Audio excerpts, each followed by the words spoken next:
इस वीडियो में जानिए एकदम परफेक्ट तरीका घर के गार्डन में शकरकंदी उगाने का। दोस्तों, गार्डनिंग का कीड़ा अगर एक बार दिमाग में घुस जाता है तो तरह तरह के पौधे हम गार्डन में उगाने के बारे में सोचते रहते हैं। तो मैं भी इसी तरह से कई सारे पौधे अपने गार्डन में उगाती हूँ। सब्जियों में कई सारे पौधे हम उगाते हैं, जैसे कि भिंडी, मिर्ची, टमाटर। बट अगर आप भी मेरी तरह सब कुछ गार्डन में उगाने के बारे में सोचते हैं तो हल्दी, अदरक या फिर स्वीट पोटैटो के बारे में भी आपने सोचा होगा। तो स्वीट पोटैटो को गार्डन में उगाने का एक खास तरीका होता है, जैसे कि इसके बीज को उगाने के बाद इसके स्लिप्स तैयार किए जाते हैं, मतलब इसकी वाइन तैयार की जाती है। वाइन मतलब वो वाली नहीं, इसके पौध तैयार किए जाते हैं जिसको स्लिप कहते हैं। तो अगर आप भी अपने गार्डन में स्वीट पोटैटो को ग्रो करने के बारे में सोच रहे हैं तो ये बिल्कुल सही समय है उसे ग्रो करने का। स्वीट पोटैटो के जो सीड्स होते हैं उन्हें एक बार बोने के बाद करीबन 90 से 150 दिन लग जाते हैं उसे हार्वेस्टिंग के लिए।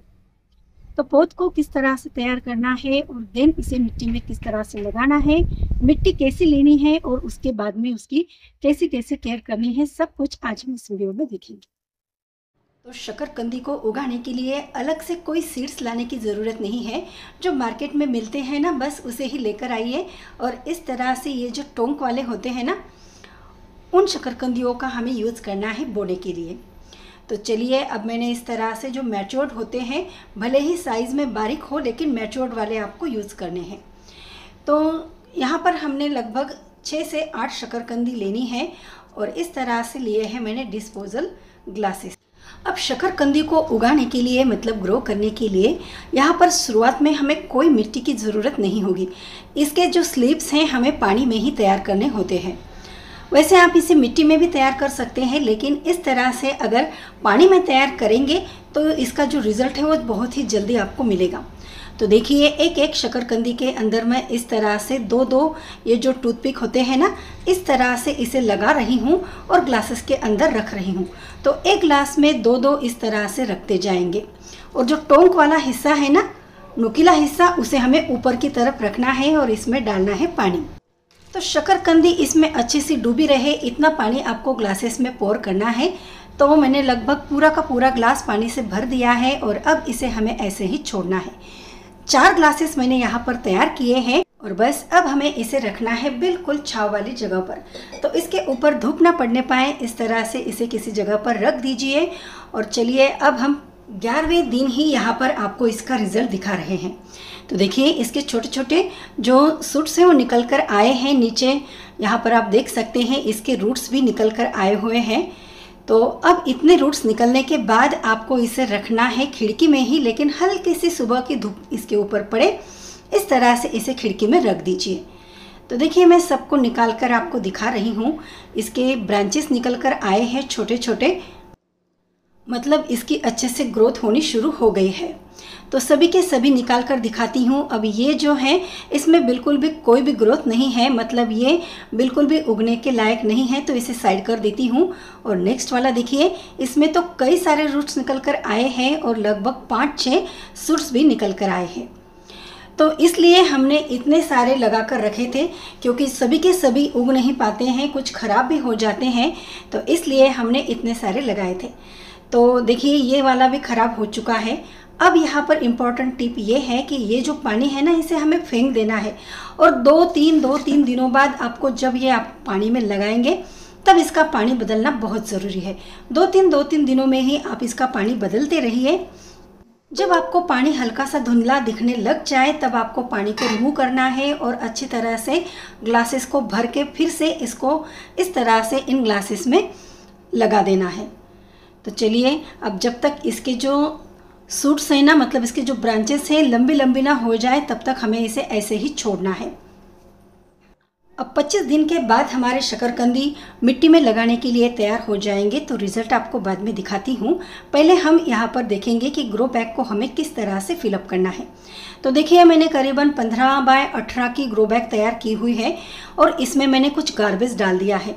तो जैसे कि हमारे कार्टन्स आते हैं ना ऑनलाइन शॉपिंग के या कोई भी, तो उसको कट करके मैंने इसमें डाल दिया है। किचन का वेस्ट भी डाल दिया है, आपने देखा है। और देन मैं इसमें थोड़े से ये सूखे हुए नीम के पत्ते भी डाल रही हूँ। तो आधा लगभग मैंने ग्रो बैग इन सभी चीज़ों से भरा है और अब आधा ग्रो बैग हम भरेंगे सॉइल मिक्सचर से। मिट्टी में क्या क्या मिक्स किया है ये भी आगे आपको बताऊंगी। चलिए पहले आपको दिखा देती हूँ हमारा जो रिजल्ट है शकरकंदी का। तो इस तरह से एकदम बढ़िया से इसके लंबे लंबे ब्रांचेस निकल कर आए हैं और इसके रूट्स भी आप देख सकते हैं बिल्कुल जाली बन चुकी है इसके रूट्स में। आपको बाहर निकाल कर भी दिखाती हूँ। सो देखिए बिल्कुल नीचे से जाली बन गई है इसके रूट्स की। तो जितने हमने लगाए थे करीबन मैंने 8 लगाए थे, 8 में से हमारे सक्सेसफुली 2 ही ग्रो हो पाए हैं। इसलिए हमें ज़्यादा से ज़्यादा लगाने हैं क्योंकि कोई गारंटी नहीं होती है कि कितने ग्रो हो पाएंगे। तो चलिए अब हमें इसे लगाना है मिट्टी के अंदर।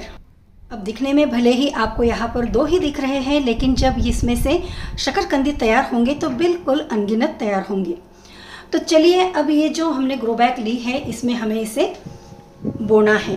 तो यहाँ पर हमने ली है 1 भाग मिट्टी, 1 भाग रेत और 1 भाग ही हमने गोबर की खाद इसमें मिलाई है। थोड़ी सी मैंने नीम खली भी डाल दी थी, थोड़ी सी हल्दी पाउडर भी डाल दी थी ताकि इसमें जो रूट्स हैं ना वो ख़राब ना हो और मिट्टी में सड़ गल ना जाए।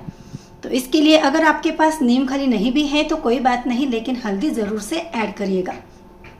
टूथपिक जो है उसे मैं रिमूव कर रही हूँ और बस अब हमें इसे इस सॉइल के अंदर इस तरह से खड्डा करना है और ये दोनों के दोनों मैं एक ही ग्रो बैग में लगा रही हूँ। इसे लगाने के बाद करीबन 1 महीने तक हमें वेट करना होगा क्योंकि इस तरह से शकरकंदी तैयार नहीं होंगे। इस तरह से स्लिप तैयार करने के बाद हम इसे जब मिट्टी में लगाते हैं तो और एक स्टेप हमारी बाकी होती है शकरकंदी को ग्रो करने की, जो मैं आपको दूसरी वीडियो में दिखाऊंगी क्योंकि वीडियो बहुत ही ज़्यादा लंबा होगा और देन आपको बहुत ज़्यादा वेट भी करना होगा क्योंकि शकरकंदी को ग्रो होने के लिए करीबन 150 दिन चाहिए जब आप तैयार शकरकंदी को हार्वेस्ट कर सकते हैं। मिट्टी अगर सूखी है तो भर भर के इसको पहले दिन आपको बहुत सारा पानी देना है ताकि मिट्टी अच्छे से गीली हो जाए।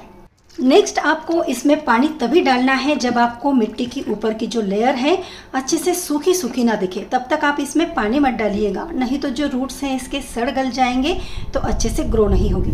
अब अच्छा, इसे एकदम अच्छी तरह से मैच्योर होने तक ग्रो करने के लिए हमें खाद डालने की अब ज़रूरत नहीं है क्योंकि गोबर की खाद जो है पहले से ही हमने सॉइल मिक्स में डाली हुई है। बट हमें इसमें थोड़े थोड़े फर्टिलाइज़र का यूज़ ज़रूर करना है।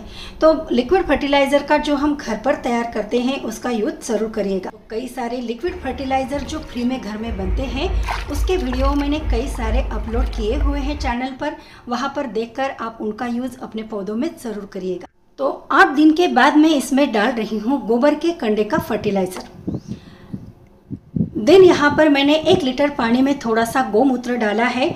इसे मिक्सअप करने के बाद किसी स्प्रे वाले बॉटल में भर देंगे और हमें इसका स्प्रे हर 8 दिन के अंदर हमारे ये जो स्लीव्स है इसके ऊपर ज़रूर करना है।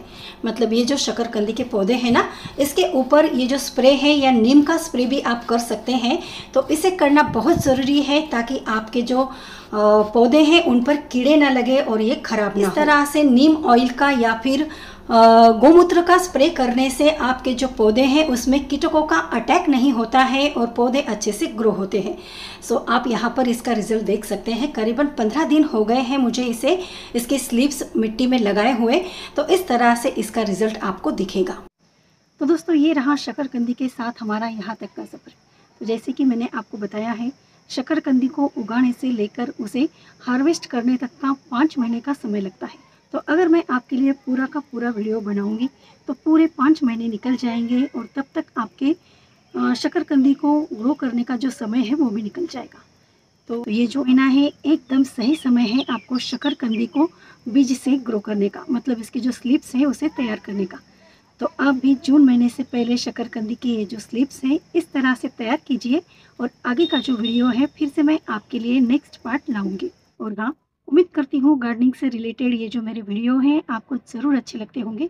तो अगर आपको वीडियो अच्छे लगते हैं तो इसके लिए एक लाइक करिए, ज़्यादा से ज़्यादा आपको इसे शेयर भी करना है। और हाँ, चैनल को तो सब्सक्राइब आपने कर ही दिया होगा। तो चलिए फिर से मिलते हैं ऐसे ही नेक्स्ट गार्डनिंग के वीडियो के साथ। तब तक के लिए बाय, थैंक्स फॉर वॉचिंग।